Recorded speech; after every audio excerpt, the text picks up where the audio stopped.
매 미사 때마다, 물론 미사 안 나오시는 분들 많이 있겠지만 미사 때 각 성당마다 가득 차지 않습니까?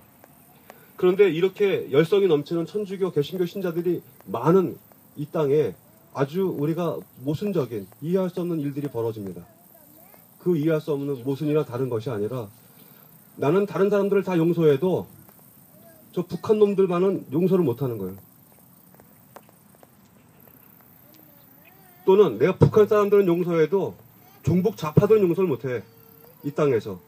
이 회개한 논리가, 이 회개한 이론이 통용되고 있는 게 이 땅, 이 사회라는 점.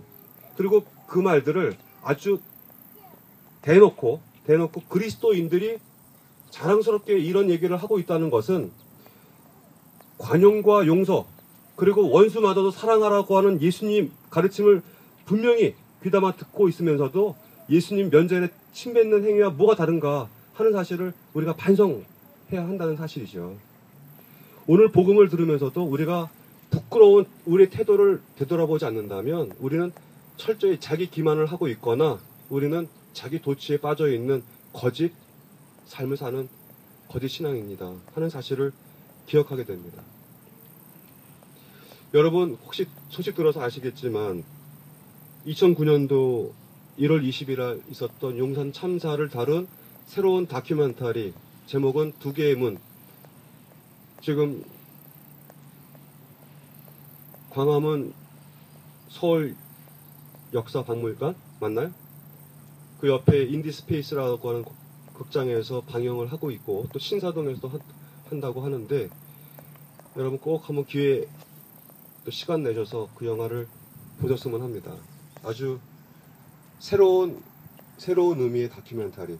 그리고 1월 20일 용산에서 있었던 그 참사 사건을 정말 공들여서 재구성을 했고, 그 재판이 어떻게 진행됐는지도 아주 흥분하지 않고 냉정한 시각으로 그 영화를 만든 좀 특별한 영화인데요. 그 영화를 편집한 감독이 관객에게 꼭 하고 싶었던 마지막 이야기가 있어요. 그것은 용산을 두고 이렇게 수레를 하는 박진이라고 하는 인권활동가의 마지막 말로 영화를 마무리를 짓습니다. 그 마지막 말이 참 저는 제 가슴을 후벼 파고 있다고 생각이 드는데, 박진이라는 그 활동가가 이런 말을 해요. 이명박 정부가 들어서서 아주 줄기차게 주장하고 또 집행을 했던 한 가지가 있다. 그것은 무관용 원칙이다. 떼쓰고 개기고 이러는 놈들 아예 관용이란 없다는 것을 분명히 보여주겠다 하면서 공권력을 유례 없이 막강한 타격을 조기에 주는 방식으로 공권력을 집행을 했어요. 그래서 2008년도 취임하자마자 1년이 안 된 그 사이에 용산 문제가 생기자마자 2007년도 오산 세교라고 하는 그 철거민 싸움의 경험을 되살려서 54일이라고 하는 시간 동안 버티다가 특공대를 투입했던 그것을 아예 막루를 짓자마자 첫날 특공대를 투입하기로 결정을 하면서 무관용이라는 것이 무엇인지를 보여주겠다 하고 만천에 드러냈는데, 1월 20일 날 특공대가 진압을 시작해서 어이없게 참사로 이어졌잖아요. 5명이 죽고 경찰관도 1명이 죽는 이 엄청난 사건이 벌어졌는데 정부는 바짝 긴장을 한 거예요. 무관용을 외치다가 이제 정부가 몰락하는 위기 상황까지 몰리게 됐는데, 의외로 국민들이 아무렇지 않게 무관용을 외치는 이 정부의 강력한 법 집행과 공권력 남용을 용인해줬다는 거예요. 용인. 그래서 자신감을 얻어서 1년도 되지 않은 사이에 2009년도 8월에 쌍용 자동차 진압하는 장면 여러분 다 기억나시죠? 이명박 정부는 그 특공대를 똑같은 방식으로 진압하는 데 투입하죠. 쌍용 자동차 노조원들 작살나는 거 다 동영상으로 실시간으로 다 보지 않았습니까? 아주 악표양 또는 악한 사례가 되어서 이명박 정권 끝날 때까지 공권력은 이렇게 사용해도 아무 문제가 없구나 하고 학습을 하게 되었다는 논평을 합니다. 그러면서 이제는 이명박 정부나 또는 이명박 정부와 비슷한 성격을 취할 다음 정권이 들어선다면 용산 같은 문제, 또 쌍용 자동차 같은 문제는 끊임없이 이 사회에서 계속 반복할 수밖에 없겠다.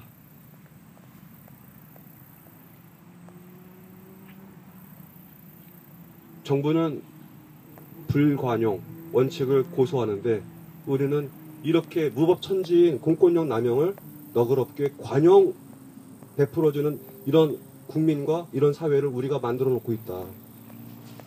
그렇습니다. 우리는 일치와 화해를 얘기하면서 우리는 이것을 남용하고 있어요. 선과 악이 화해할 수 있다고 생각하십니까, 여러분? 빛과 어두움이 일치할 수 있다고 생각하십니까? 일치할 수가 없는 거죠. 이건 화해의 대상이 아닌 겁니다. 왜 그러냐 하면 선의 부재가 악이고 빛의 부재가 어둠인 것이지 빛과 어둠의 중간 지점 또는 선과 악의 중간 지점이 없기 때문에 그렇습니다. 우리는 화해를 얘기할 때 교회가 자꾸 함정에 빠지는 이유 중에 하나가 뭐냐면 화해라고 하는 말은 쌍방이 완벽하지 않을 수 있기 때문에 그 쌍방이 부족한 것을 인정하고 상호 인정하는 지점이 있을 수 있다. 양해할 수 있는 지점이 있을 수 있다는 이것입니다. 그런데 진리는 양립할 수 있는 게 아니에요. 그렇죠?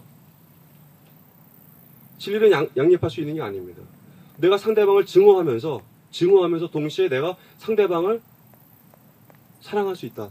이거 양립이 안 되는 거죠. 우리는 어쩔 수 없이 빛이 아니면 어둠에 속할 수밖에 없는 겁니다. 우리는 선 아니면 악에 속하는 거예요. 그런데 이런 것들이 다 화해할 수 있는 영역인 것처럼 얘기하는 순간 우리는 함정에 빠지고 혼란에 빠집니다. 그래서 우리에게 필요한 것은 식별인데 식별 중에 가장 중요한 식별은 뭐냐 하면 죄와 죄인을 구별하는 겁니다. 악과 악인을 구별하는 거예요. 우리는 악으로 대해야 되는 겁니다. 악을 용인해 주는 방식으로 화해해서는 안 되는 것이죠. 그런데 우리는 악인을 용서하고 죄인을 용서하는 방식이 아니라 죄인과 악인은 징치를 하고 죄와 악을 용인해 주는 방식으로 우리가 화해를 얘기하고 있기 때문에 이 사회가 혼란에 빠지는 거라고 저는 생각합니다. 우리가 정말 배격하고 우리가 저항하고 이래서는 안 된다고 얘기하는 것은 죄와 악이라고 하는 실체인 것이지 죄와 악의 희생자인 그 사람을 탓해서는 죄와 악을 징치할 수가 없는 것이죠. 그런데 우리 사회는 어떻습니까? 무엇이 죄고 무엇이 악인지를 구별하고 식별하는 이 노력 대신에 사람만 손가락질하고 그 사람만 제거하면 마치 없어지는 것 같은 아주 원시적이고 미개한 지적 수준의 사회를 우리가 형성해 놓고 아무런 문제가 없다고 생각합니다. 심지어는 교회마저도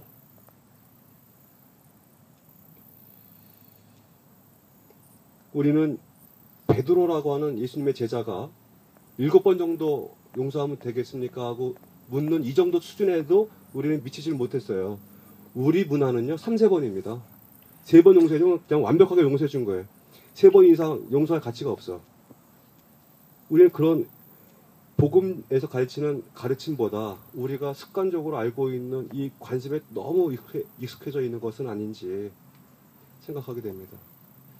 오늘날 다시 불고 있는 옛날 미국에서 메카시라고 하는 그 상원의원이 일으켰던 신드롬이 있죠. 증후군이 있습니다. 메카시 증후군이라는.